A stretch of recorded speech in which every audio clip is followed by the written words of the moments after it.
Well, ladies and gentlemen, welcome back to the CSG Vodcast. Just got off our first interview with Josh Offenhartz. We had a follow-up conversation offline that we just felt like we wanted to share with the rest of you, a couple of ideas, a couple of anecdotes that Josh had. So why don't we just dive right in, Josh? We were talking about cybersecurity, and I asked a question about cybersecurity insurance and how some of these insurance companies are getting away from paying. And Josh had a couple of stories. Josh, why don't we just dive in right there?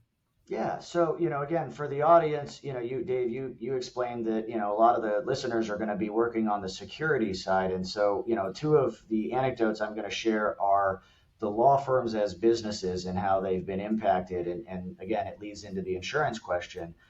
So the first one was we actually had an associate that worked for us last year, the year before, and he shared a story that, he was at a medium-sized law firm, so not regional, but, probably 10 or so attorneys, maybe a little bit more, 20, 25 staff members, in total, locally, maybe a couple of office. And he shared that, they were working on a relatively big case as far as value and economics were concerned. And one day somebody clicked the wrong button, hackers got in and stole or locked out, again, I don't know the technical term, but basically took over their server and locked everybody out. And, you had brought up insurance. And in that case, the associate had shared that they made the decision to just pay the ransom because they were in the middle of, legal activity and they didn't have time to wait for the process to play out. And, that was against the advice of everybody. And, he said another reason was they didn't want everyone to know they'd been hacked, they'd been duped, and they'd been locked out. Right. And so, that's something that's happening is these hackers are phishing, they're getting, entrance into the servers and then they steal it and they lock it out.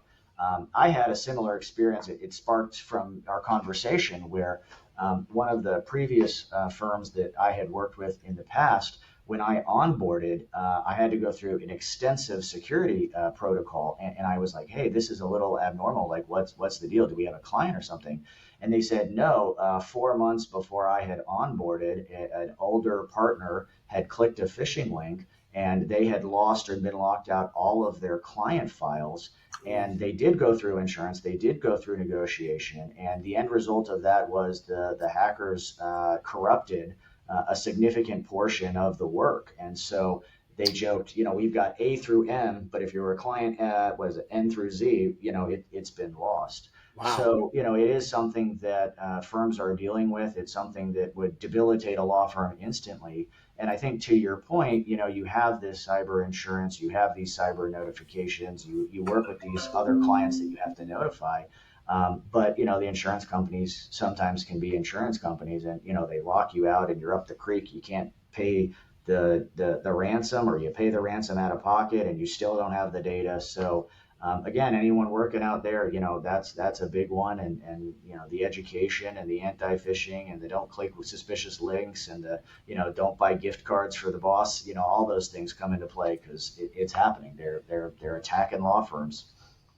Yeah, there's some crazy stories out there. It seems like law firms and medical firms, and for a while there, they were attacking a lot of cities and government type agencies, which is just wild that happens. We did a big audit for the city in Indiana, and they had gone through some of that. So we understand what's out there, and we have a lot of people on that watch our blog that actually are in that world. So why don't you all reach out to me and let's do a special interview about cybersecurity and some of your recommendations, both from the legal and the technical standpoint. I think that'd be great for the rest of you and all of us to listen to. Josh, again, that's fantastic. Again, I will also say, please look up Josh on LinkedIn. You could probably reach out to him and tell him you saw him on our vodcast and have a chat. So Josh, again, I'm glad that we met, and I hope this starts a good relationship between our firm and yours, and look forward to seeing and meeting with you again in the very near future. Yeah, Dave, listeners, again, thank you for the encore, as they say. And please, to your listeners, if they have questions, comments, want to start a dialogue, please do reach out. you grow your network. I want to be part of it. And I believe that, we're only as strong as the information we share. So please feel free to reach out anytime for any reason. Thank you so much. All right, everybody. See ya.